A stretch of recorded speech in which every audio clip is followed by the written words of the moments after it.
This is being young. The days of endless summers. Vulnerability's hard. We had a permit. We had a plan. We went. I think that about sums it up. Core experiences that I know fundamentally shifted who I am as a person. And I was like, are you okay? I wasn't. In hindsight, I would do things completely differently. Is it Yither? Is it Yonder? Welcome to Yither and Yonder.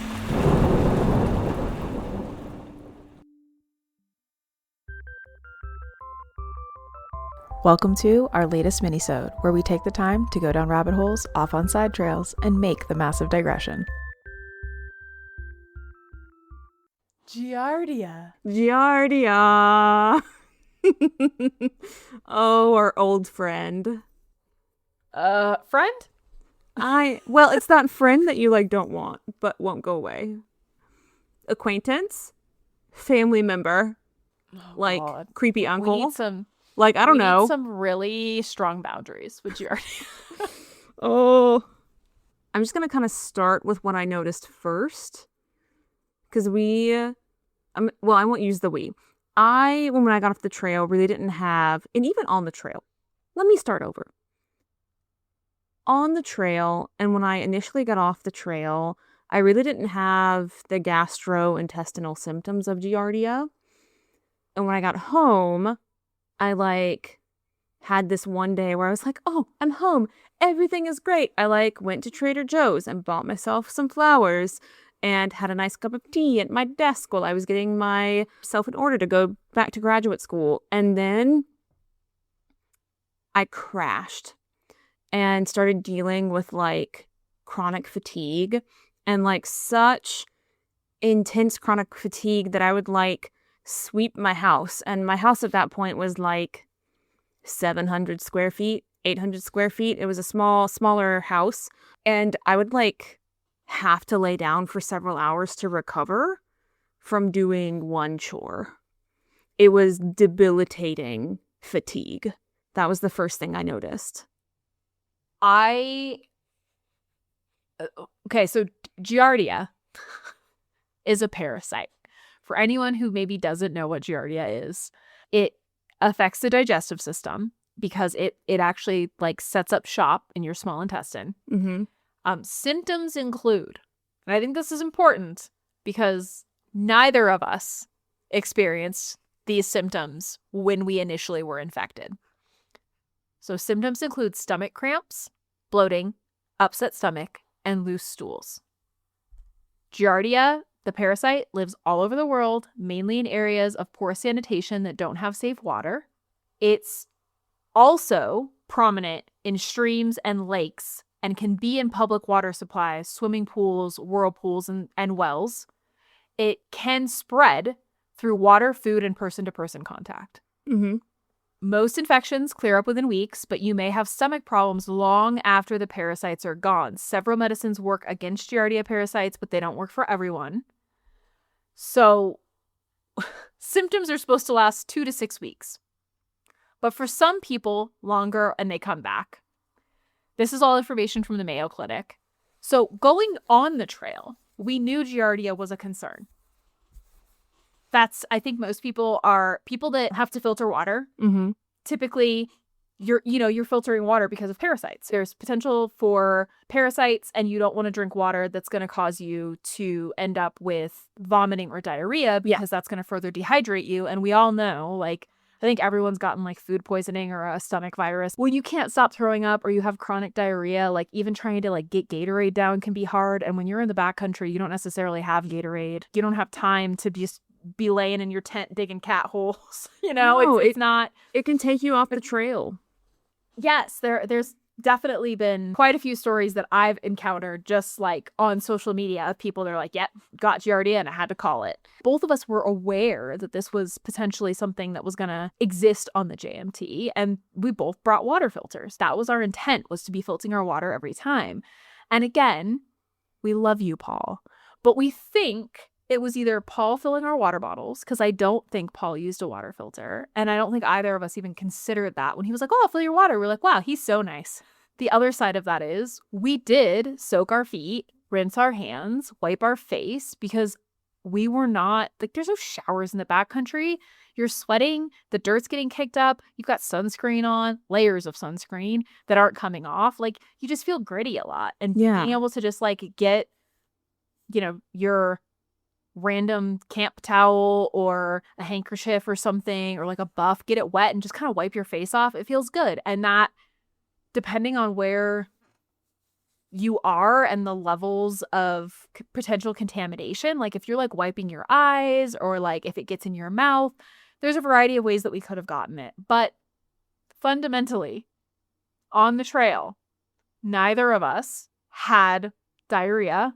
No. Neither of us really had. I mean, I had stomach cramps when I put my pack back on. There was a couple of times where I had kind of like some stomach bloating, but we weren't eating a ton and we were dehydrated. So that's not completely out of the realm of possibility. Yeah. And frankly, I think most women would also say bloating is unfortunately like a natural part of life, that when you go to the doctor and you complain about bloating, they're like, well, it's hormones, deal with it. There's a lot of dismissiveness around what bloating means and what you can do about it. Yes. And so I will second that I did not have any symptoms on the trail as described by the Mayo Clinic. Those symptoms were loose stools that can often be watery and sometimes smell bad. Don't they always? They may be soft and greasy. Tiredness is the second one. We were carrying 50 plus pounds on our back and walking 10 plus miles a day. Stomach cramps and bloating, gas, upset stomach, and weight loss. And again, weight loss. We were carrying 50 pounds and walking 10 plus miles a day up and down over mountain passes again and again. So the things here that we know are symptoms of Giardia are not the classic symptoms of Giardia. And we didn't clock them as anything not normal for what we were experiencing. Yeah. And are we going to talk about poop? We should probably just put a general warning out here. Giardia and poop go hand in hand. So if you don't want to hear about poop, you should probably not listen to this bonus episode. Yeah. Yeah. So the first couple of days on the trail, as my body was adjusting, I didn't poop the first couple of days. Like, people don't poop when you travel. Like, sometimes it just takes a couple of days to get yourself normal again. Yeah. Being dehydrated as you, like, if I think about flying and stuff, a lot of times people end up dehydrated. You're eating at different times. You're eating different kinds of food. I think most people would say, like, travel constipation is a pretty normal thing. So it's not, it's not out of the realm of possibility of something you might have experienced, even if Giardia wasn't on the table. Mm-hmm. But after those first couple of days, I pooped every day. But I wasn't like checking the smelliness or the viscosity or anything like that, because Giardia wasn't on my radar. And I just saw a gastroenterologist. Yeah. Due to the diagnosis of IBS post-Giardia infection. Plot twist. Let me just spoil that for you. If you don't want to talk about poop, this is your opportunity to leave. People, I think, often confuse loose stools and diarrhea. Yes. Because loose stools, if not emergent and if not consistent, are not diarrhea. The urgency of I have to go right now or I'm going to shit myself, to me, is the distinction between a loose stool and diarrhea. And diarrhea, my gastroenterologist gave me the definition, is the immediate need, the risk of not making it to a bathroom because it is so urgent, consistently for 4+ days. We were not running into the woods, unable to dig a cat hole with like explosive diarrhea. That was not happening, right? No, it wasn't. So to me, we didn't have diarrhea. And again, we're digging a cat hole. Shit stinks all the time. Yeah. I wasn't like, is this stinkier? Like, I wasn't looking for that. And yeah. Neither of us clocked that anything gastrointestinally was off for the entirety of the trail. Agreed. But I don't, where's this bonus episode going to fall in the sequence of things? It's in one of the episodes. I'm so excited about my new sports bra. And it's because in those first 4 days, I had lost so much weight. Yeah. That my sports bra wasn't fitting. Right. And I don't say that explicitly in the original podcast, But that's the real about it. And what I do say in the original podcast is that, our bodies took the hit in those first 4 days and they shouldn't have. Yeah. And that I do think is a symptom of Giardia. I do think that was the Giardia. I struggle to really understand what was and wasn't Giardia because I was exhausted. Yeah. Call back to me taking a nap on a tarp. Yeah. That is so out of character for me. Yeah. I don't nap. I mean, you and I have been on many a road trip in which we get up early. We drive all damn day into the early hours of the night, and I am fine.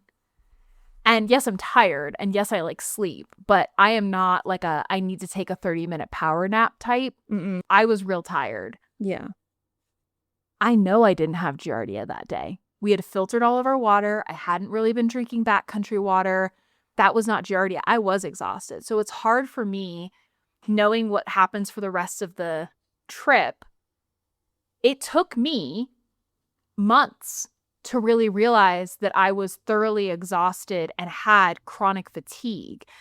I think the first time I went to the doctor for it, I was probably January or February following our hike. Mm-hmm. So if we hiked in September, it would have been around 6 months after we had gotten off the trail.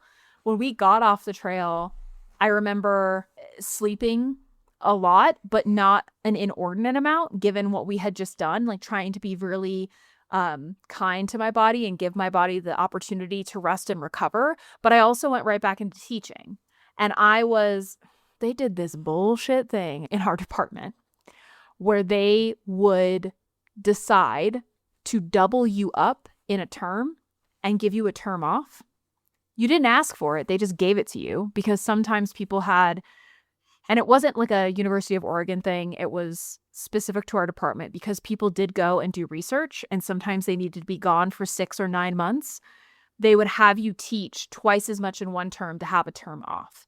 I came back and was doubled up. I didn't ask for it, but I had to do it. Yeah. And so I went from JMT into teaching 8 sections of 30 kids per section.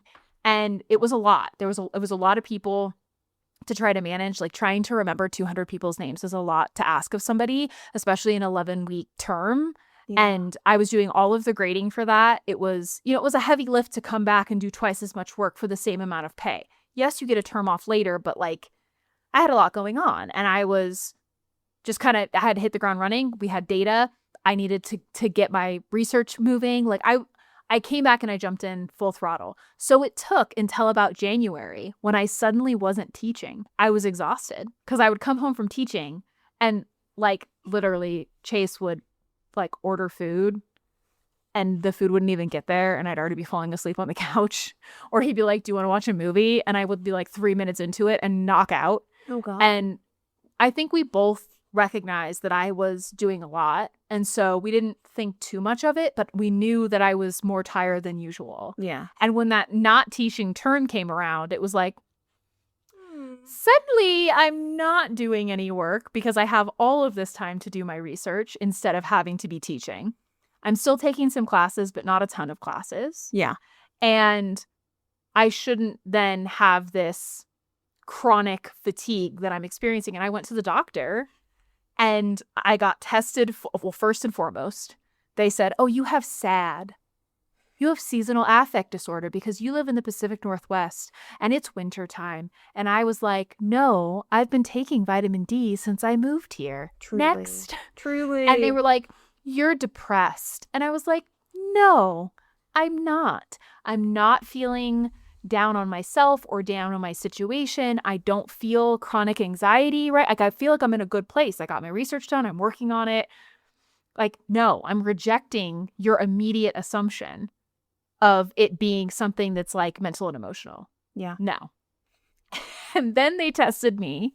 They did a blood test for basically everything. Every deficiency I could have. They're like, let's test your iron levels because you're a vegetarian, and we'll check your ferritin because you're a vegetarian. And oh, we should also check all of your vitamin and mineral levels to just ensure that your diet is good. After I'm telling doctors I eat healthy. I take my vitamin D. I've always supplemented my like protein intake. I do eat animal protein. I just don't eat meat, and just rejected. And I'm like, fine, run the tests. They ended up doing a sleep apnea test on me Oh, God. because they were convinced that I maybe had sleep apnea, and that's why I was sleeping 14 hours a day, and came back totally normal. The doctor, and bless the doctors that were willing to sit down with me and have a good conversation. The first few I had just kind of were like basic test, let's see what's going on, and ignored my input. I finally got a doctor after the sleep apnea test that was like, I kind of want to do an echocardiogram and make sure that your heart is okay.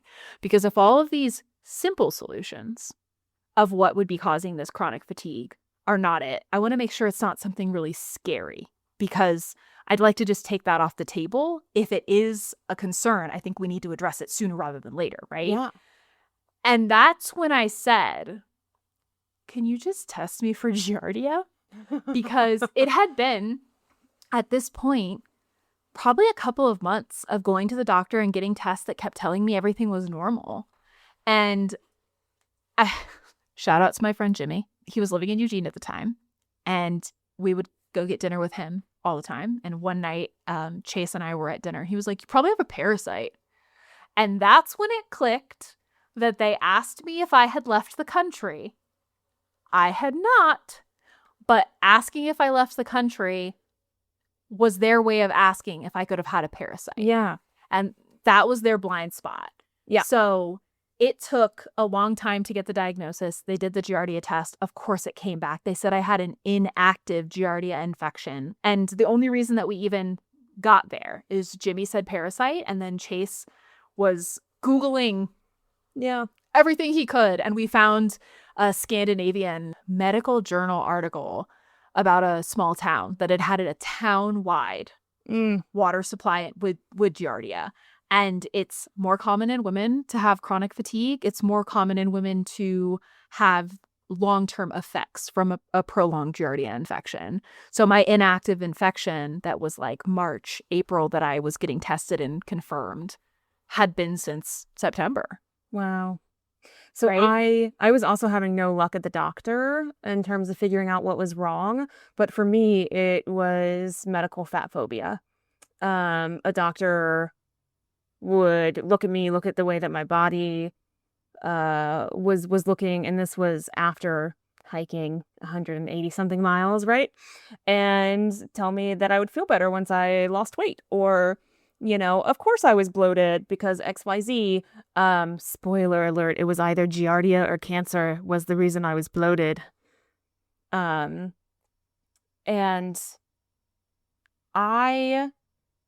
when you got your Giardia diagnosis, I was able to turn around and go to the doctor that I was seeing and be like, the person that I was with in the backcountry just got a Giardia diagnosis. I would like to be tested, please. And by the time I was finally cleared for Giardia testing by the doctor, by the insurance company, by everything. My test came back negative, but the doctor was like, chances are you probably had this at some point. So I also have a diagnosis of post-infectious IBS, and I'm currently sitting with a box of Imodium beside me. Because that's just how we roll now. Yeah, I recently saw a gastroenterologist, and she was like, well, tell me how the IBS diagnosis came.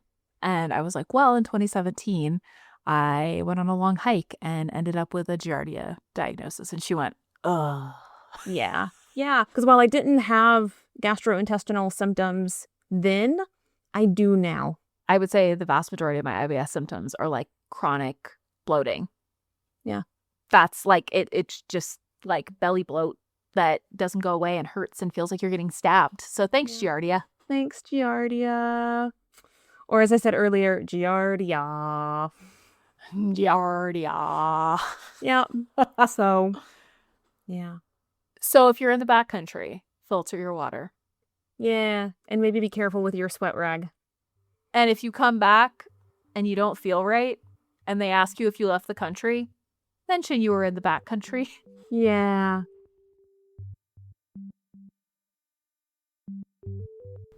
Thanks for listening. We appreciate your support in this retelling of our chaotic adventure. We love to hear from y'all, so reach out on social media at yitheryonderpod or send us an email at yitheryonderpod@gmail.com. Find us on your favorite listening platform, and please rate, review, and subscribe because it really does help. Don't forget to check the show notes for resources and helpful links. And if you'd like more content, subscribe on your favorite membership platform. Info's available on our website, yitheryonderpod.com. We've got weekly blogs from each of us, some planning resources from our trip, with tips on what we do differently, and some other fun bonus content. We truly appreciate you joining us on this great adventure. Until next time.